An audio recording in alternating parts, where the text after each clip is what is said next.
Hoje vamos mergulhar num verdadeiro mistério da sociedade portuguesa. Um paradoxo que põe frente a frente a urgência da vida e a lentidão quase absurda da burocracia. Como é que é possível que um médico consiga decidir o nosso destino numa única página, mas um juiz precise de 100 para resolver uma simples disputa sobre um muro? Olhem bem para este contraste, porque é aqui que tudo começa.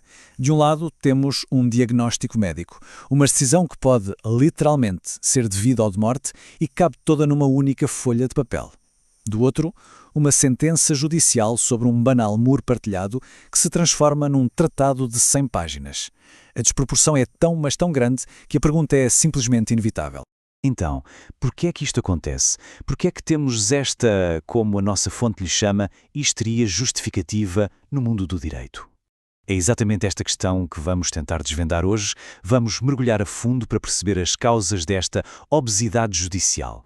Muito bem, vamos lá então abrir o nosso inquérito. Para tentar perceber as razões por trás deste fenómeno, fomos ouvir o que dizem vários especialistas do mundo jurídico. E, preparem-se porque cada um aponta um culpado diferente. A nossa primeira testemunha é o processualista. E para este especialista, olhem, o problema não está nos juízos. O problema está, isso sim, nas próprias regras do jogo. Ou seja, no Código de Processo. E aqui está o ponto central desta visão. O Código exige, e bem, que as sentenças sejam fundamentadas.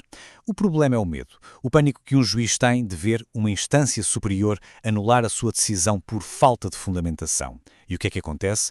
O juiz entra em modo de autoproteção. O resultado é o que a nossa fonte chama de jurisprudência defensiva. Encher páginas com citações e doutrina, não para tornar a decisão mais clara, mas para criar uma espécie de escudo legal à sua volta. A seguir, na nossa investigação, ouvimos o penalista e ele traz-nos uma boa dose de realismo comparando os riscos e as consequências em duas profissões que, afinal, são muito diferentes.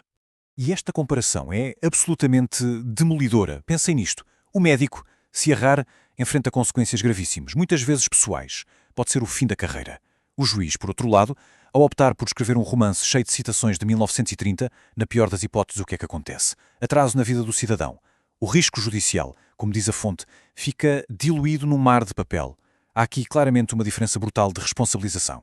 Vamos avançar para a análise do constitucionalista que aponta o dedo a algo mais profundo, às próprias raízes culturais e académicas do ensino do direito em Portugal.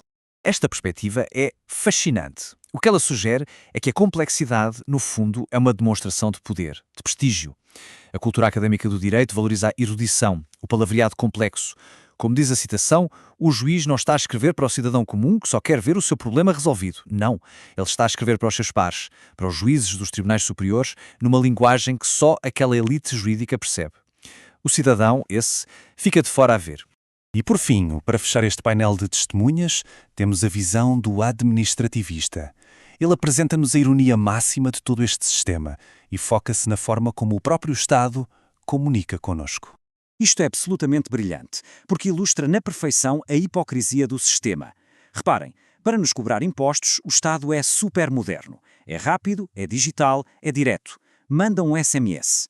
Mas, quando nós, cidadãos, contestamos essa cobrança, de repente o Estado refugia-se em dezenas e dezenas de páginas. A complexidade aqui, como vemos, não serve para esclarecer, serve para mascarar o medo de tomar uma decisão simples e pragmática.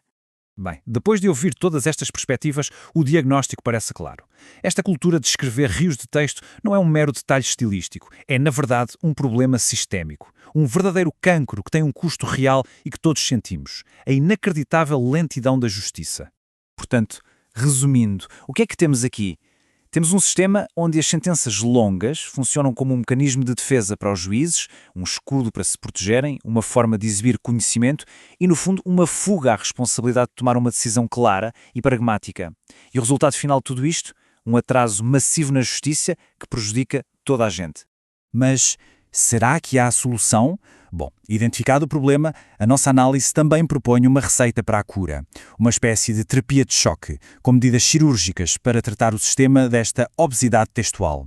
E a receita até é bastante clara e direta. Primeiro passo, mudar a formação.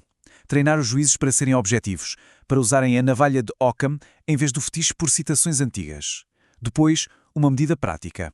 Atacar o copiar-colar, que só enche páginas, limitando os relatórios a uma folha. Em terceiro, criar modelos de decisão curtos e diretos para casos simples, as tais sentenças ementas, quase como um diagnóstico médico. E por fim, e talvez o mais importante, acabar com este mito de que uma sentença só é válida se for um tratado, penalizando os recursos que usam apenas esse pretexto. E o verdito final é este. A nossa justiça não precisa de mais complexidade, nem de mais referências ao passado. Precisa, e sim, de adotar a mentalidade de um cirurgião. Ser precisa, direta, eficaz. Precisa de cortar o excesso para salvar o que é essencial. E a questão que fica no ar, claro, é esta. Haverá coragem para fazer esta operação?